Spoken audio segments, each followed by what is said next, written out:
With almost 500,000 customers and over $1 trillion of secure payments, Bill isn't new to intelligent finance. It's the proven way to simplify bill pay and maximize cash flow. Want to learn more? Visit Bill.com/proven for a special offer.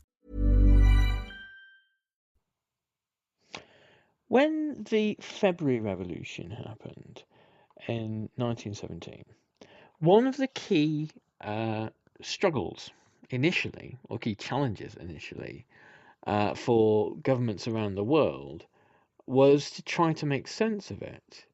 Russia was a difficult country to understand precisely what was happening in it, and countries in revolutionary conditions are notoriously difficult to extract reliable information from. You find it's difficult to know which side the story from which side is reliable, and there is all manner of chaos and often danger when one's ambassadors, attaches, and spies are visiting. And so in Great Britain in February 1917. The picture is a little muddled. There are hopes. The wartime government, led by David Lloyd George, hoped that the new administration in Russia, whoever that would be significantly better at fighting. And there were socialist members of parliament and the left of the Labour Party who hoped that it would spell an end to the war itself. So in this episode of the Explaining History podcast, we're going to look at what was happening in London and who was trying to benefit from the situation.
So once again, we had a look at this book a while back, a few weeks ago.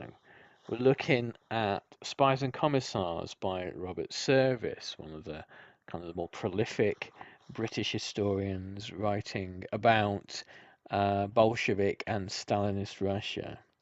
And Robert Service writes, he's writing about the kind of the moment in London when various emigres are considering what might happen next once the news of the Tsar's fall has become widespread.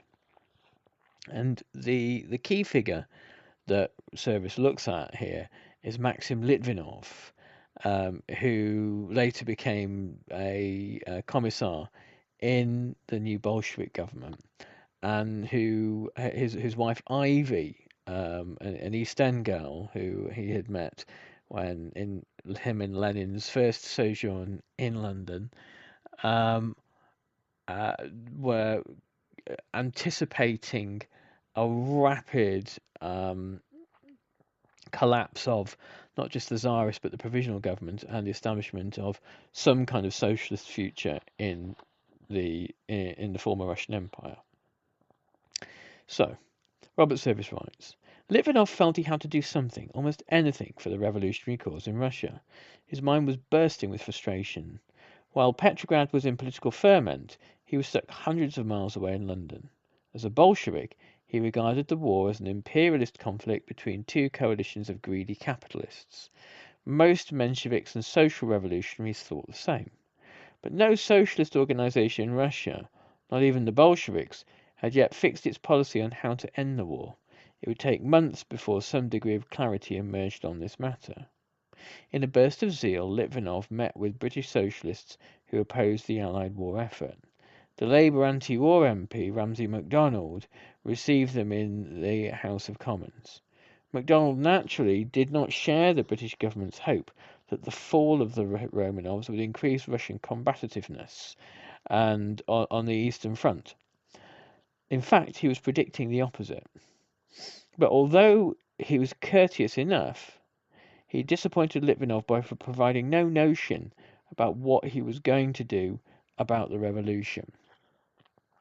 The kind of the libel that MacDonald was a Russian agent followed him around almost for the rest of his days.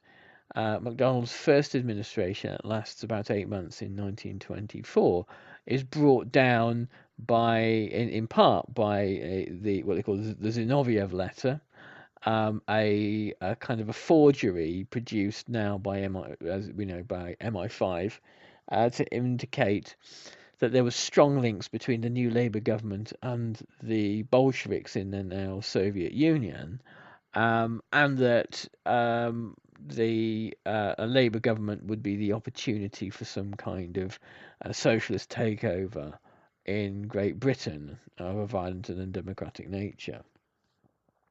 And of course, MacDonald wasn't a communist.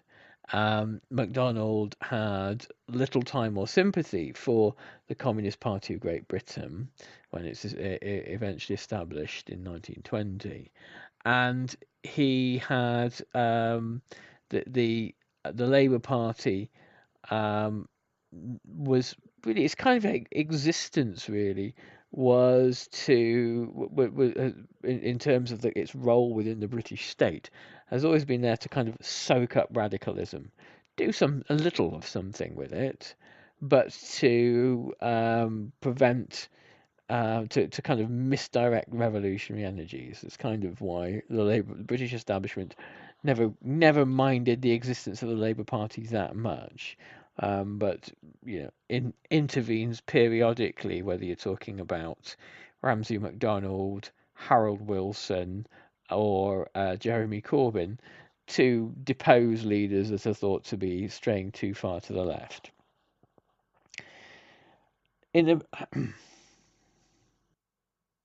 Litvinov called the next day at the Russian embassy at Chesham House and was received by the charge d'affaires Konstantin Nabokov.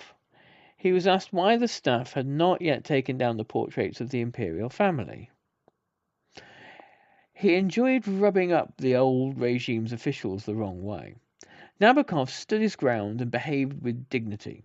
He never disguised his sympathy with Russian liberals, and was hoping to receive the trust of Lvov in his cabinet, Prince Lvov being the new interim Prime Minister of Russia.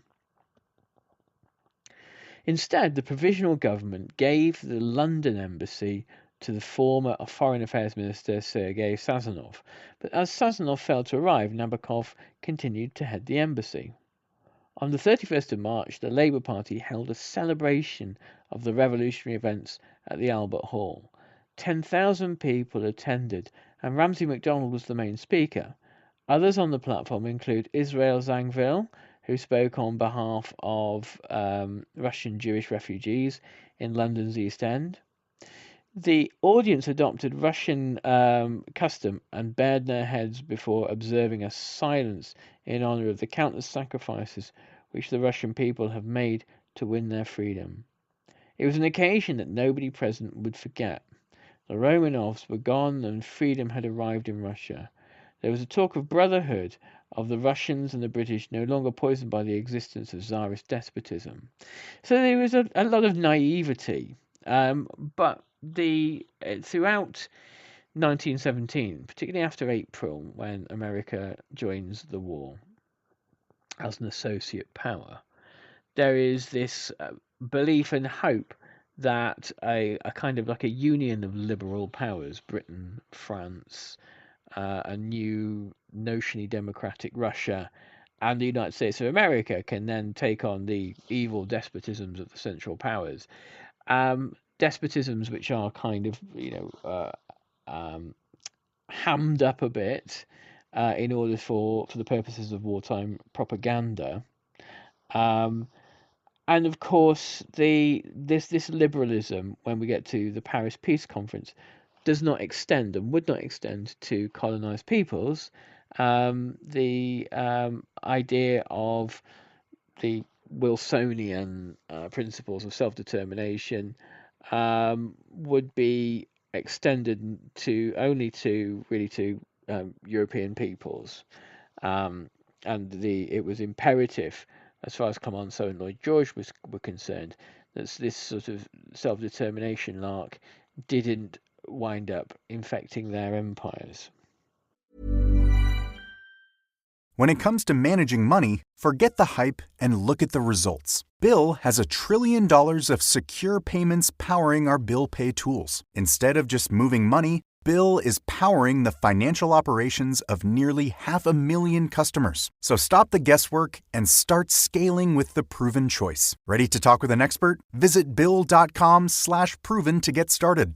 And grab a $250 gift card as a thank you. Terms and conditions apply. See offer page for details. Shopping at Burlington feels like a dream come true, and so do the prices. Gorgeous. Wow. Beautiful. That's really pretty. Oh, hi. Sorry.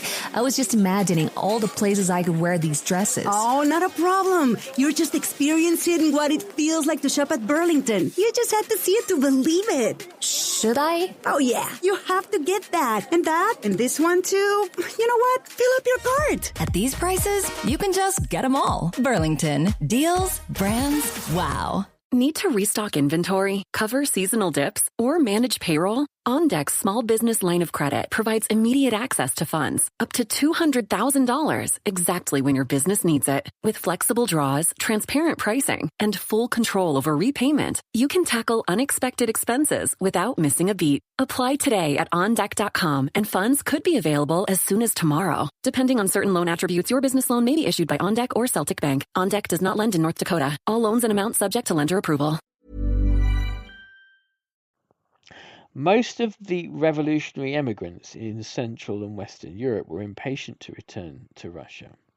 The only routes available to them were across the North Sea, either directly to Archangel and onward by train to any number of Russian cities, or to Scandinavia, and then by a long railway journey looping over the northern Sweden and Finland and south to Petrograd. Britain's Royal Navy had penned Germany's large fleet in Kiel and Wilhelmshaven for the duration of the war. The result was that transportation to Sweden and Norway from the rest of Europe became a British prerogative, and even the French government had to seek authority to send ships eastwards. The big Russian revolutionary colonies in Paris, Geneva and Zurich therefore had to cross the English Channel if they aimed to get home. London was turned for the first time into the largest centre for Russian political emigrants. Excitement grew about the chance of a trip to Scandinavia, and the passenger ferries from French ports to Dover were kept busy with Slavic passengers. The editorial board of Naše Slovo, a Russian Marxist anti-war newspaper based in Paris, was stripped bare by the exodus, and the same happened to the Emigré Russian press in Switzerland. The place to shape opinion was Petrograd. Nowhere else mattered, and the emotional tug on the minds of the émigrés was seldom resistible. They knew the physical risks. Although the Royal Navy kept German battleships trapped and inactive, the U-boats were a constant menace. Sneaking out of their port, they had a license to sink all Allied military and civilian shipping. In 1916, a submarine laid a mine that sank the ship carrying Lord Kitchener, the British Secretary of State for War, on a trip to Russia. There were grievous losses of ships and supplies throughout the year. So London has this interesting role as a kind of like a hub for revolutionaries. People, Lenin and I think Trotsky both quite disliked London. They didn't think it was the sort of place that was ripe with revolutionary ideas, and they both liked Paris very much. But circumstances dictate that there is a kind of a brief moment where London becomes once again flooded with Russian émigrés. Yet, the hastily invented convoy system protected a lot of commercial traffic across the Atlantic. The Americans were giving political and financial assistance to the Allies, short of going to war. The German High Command successfully pressed for a change of policy to allow its forces to attack US shipping. The rationale was simple. Germany's economy was being suffocated by the British naval blockade. Urban consumers had to endure a turnip winter when coffee, sugar, and even potatoes ran out. Raw materials for military production were no longer plentiful. Meanwhile, Britain and France were obtaining what they needed from their American friends. The Germans gave notice of unrestricted submarine warfare from the 1st of February 1917, and the US merchant vessels began to be sunk in March. British intelligence sources discovered that Germany had promised to restore Texas, New Mexico, and Arizona to Mexico if the Mexican government would agree to fight America. Washington fell into uproar. Until that point, it had been impossible for President Woodrow Wilson to gain the support of his Congress to enter the fighting. These isolationist obstacles crumbled when news of the U-boat campaign was printed. On the 6th of April, the US announced that it would join the Allies as an associate power in the struggle against Imperial Germany. Wilson intended it to be a war to end war. So here we switch to focus on America, away from London and to New York, the second capital. Not capital, but the second key city we're going to explore today. In New York, the fall of the Romanovs had been greeted with wild enthusiasm. The American press, being free from the British and French constraints of wartime censorship, have reported quickly and extensively on the revolution. News of the abdication appeared in the newspapers 2 days earlier than in London and Paris. Jewish refugees from the Russian Empire were ecstatic. The tyrant had been overthrown. Equality of religion and nationality were being proclaimed. Then came the complication of American entry into the war. The Jewish Forward newspaper approved of President Wilson's decision, whereas the anti-war left was furious. Leon Trotsky and Nikolai Bukharin were prominent critics of US militarism. Trotsky had been deported from France for his agitation against the war. He was at that time a far-left Marxist who was neither a Bolshevik nor a Menshevik, but demanded the installation of a workers' government. Bukharin was a young Bolshevik who was not shy of challenging Lenin's writings on Marxist doctrines. Trotsky and Bukharin called on socialists in the US to oppose America's military involvement. Noisy public meetings took place in the cities of the East Coast where anti-war and pro-war activists confronted each other about whether the old government in Washington or the new one in Petrograd merited support. So that's the kind of context of three key revolutionaries before the return to Russia, and all of them are engaged in the complexities of the revolution long before they get home. Trotsky is in New York at the time of the revolution, and he's actually on a ship headed to Russia, which is stopped by British naval warships and I think he's detained in Newfoundland for a few weeks. Well, because they know who he is, and they know that he is likely to cause trouble for for their Russian ally, and keeping Russia on the Eastern Front fighting is a key British policy.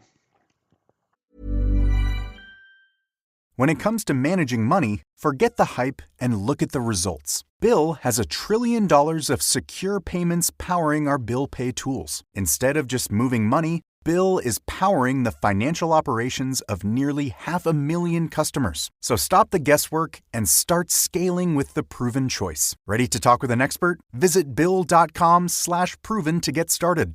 And grab a $250 gift card as a thank you. Terms and conditions apply. See offer page for details. To tip off this NBA season on FanDuel, you can choose your own rewards, which means you can play your game any way you want. I get to choose my rewards? Yep. Great! Now, excuse me while I lock in. All customers choose your own reward right now in the FanDuel app. 21 plus and present in select states. 18 plus in Kentucky. Opt-in required. Rewards are non-withdrawable. Restrictions apply, including bonus and token expiration, leg requirement, and max wager amount. See full terms at FanDuel.com/sportsbook. Gambling problem? Call 1-800-GAMBLER. Nearly all the Russian political refugees in America, regardless of this dispute, were as keen as their comrades in Europe to get back home without delay. In the United Kingdom, the ultimate permission to travel across the North Sea rested with the cabinet. The Prime Minister David Lloyd George dallied for some weeks before allowing the anarchist Peter Kropotkin and the Marxist Georgy Plekhanov and Grigory Alexinsky to make the trip. Kropotkin, Plekhanov, and Alexinsky were picked for having advocated the cause of the Allies. Anti-war militants denounced this as favoritism, and the Mensheviks Ivan Maisky and Georgy Chicharin formed a repatriation committee with themselves as chairman and secretary. They visited the Foreign Office, the War Office, and the Home Office to argue the case for a passage to Russia. After a month of frustration, they called on Nabokov at Chesham House, where they were pleased to discover that he was under instructions from Petrograd to assist with all requests by immigrants to leave Britain. Nabokov duly issued the visas, but because of the risk of German U-boat attack, only to men. Loud protests ensued from female revolutionaries living in Whitechapel. Nabokov later shuddered at the memory. God knows they can make a noise. The Shah's job was not made any easier by the political immigrants' habit of using false passports. Nabokov complained that Litvinov alone had 4 or 5 aliases. So even when the embassy tried to be helpful, it was not that easy a process to issue visas. The first large group of applicants obtained tickets to sail from Aberdeen to Bergen on HMS Jupiter. Having taken the train from King's Cross Station in high spirits, they then had to sit around in Aberdeen for 4 days. Aberdeen at that point is an extremely northerly, small town port, largely based, they haven't discovered oil for another 70 odd years. So it's a really kind of remote, grey, cold outpost. The ship's captain announced that this was a normal procedure. He was waiting for the storm to brew up and curtail the German submarine patrols. He was also a little too optimistic. Halfway across the North Sea, the Jupiter had to lurch to port to evade a German submarine. Some later convoys were even less fortunate, and one of the ships went down with all on board. It was the same vessel that Litvinov had hoped to take. Only the recent birth of his son had dissuaded him from buying a ticket. The anti-war activists did not thank the British for helping them. One of them, Georgy Chicharin, went around saying that Lloyd George was discriminating against them in the issuance of travel documents. This is untrue, at least for those setting out from the United Kingdom. Nabokov, as charged, had indeed cooperated with Chicharin, although nobody would have known this from Chicharin's journalism, and his tirades against the Allies could only aggravate the difficulties of British diplomacy in Petrograd. What is more, Chicherin was unusual in being in no hurry to depart for Russia. His presence in London became an annoyance, and the British cabinet was to lose patience with him in August on learning how he had written articles in Pravda that virtually condemned the Allied war effort. He was also suspected of favouring the German side. Without further ado, he was taken to Brixton prison under a defence of the realm order. Patrov was already in custody for agitating amongst British workers against the war. Chicherin and Petrov were recalcitrant prisoners. They interpreted their treatment as yet further proof that the Allied powers would stop at nothing to fight their imperialist war. They declined to make a special plea to the Lloyd George cabinet for their release. So, I think that there is a really rich kind of hub of ideas here, and it adds to our kind of picture of the Russian Revolution by placing it in its international context and presenting the fact that the revolution, even this liberal stage of the revolution, was a set of complex dilemmas for the Allied powers to navigate, and it was the question of who returns to Russia and why and under what circumstances.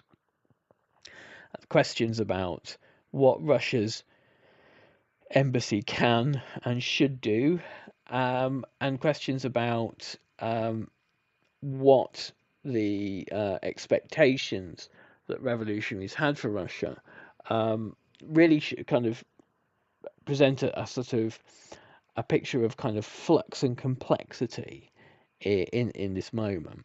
And that's why I like books that make things more complicated, in essence. And I think we always sort of, once we know the narrative of the Russian Revolution and of the revolutionary year of 1917, it can become tempting to become reductionist, and I think this is a good kind of antidote to that. Okay, I'm going to leave you there. Visit us over on Patreon. You really should. That's where I'm posting all of these podcasts now, advert free. There's a little bit of free content there as well. I do a little video at the moment, most days, just with my thoughts mainly about Iran at the moment, but about other stuff as well. And yeah, come over. It's a party. Yeah, I think that's about all there is to say for today. I'll be doing an announcement about our next masterclass on Nazi Germany. It's coming up in a couple of weeks. Stay tuned for tomorrow, and I will update you then. And we've got a great interview happening on Friday. If any of you heard my interview last year on kind of Hollywood and McCarthyism with the brilliant Dennis Bro, we're talking again, and this time I think about Vegas, the mob, and other kind of related seedy stuff. So, check us out on Friday, and I'll catch you then. All the best. Bye-bye.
When it comes to managing money, forget the hype and look at the results. Bill has $1 trillion of secure payments powering our bill pay tools. Instead of just moving money, Bill is powering the financial operations of nearly 500,000 customers. So stop the guesswork and start scaling with the proven choice. Ready to talk with an expert? Visit Bill.com/proven to get started.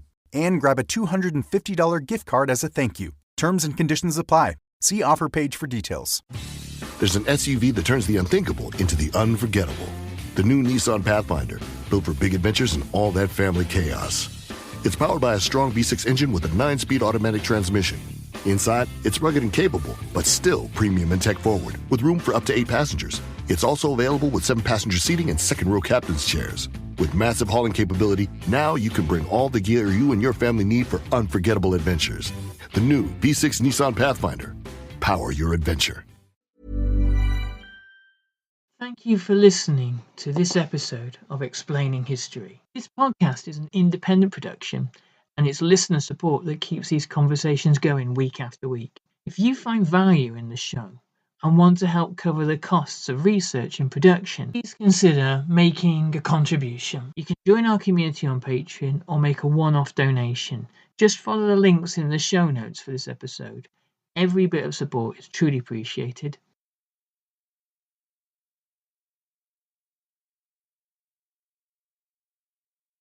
Thanks again for listening.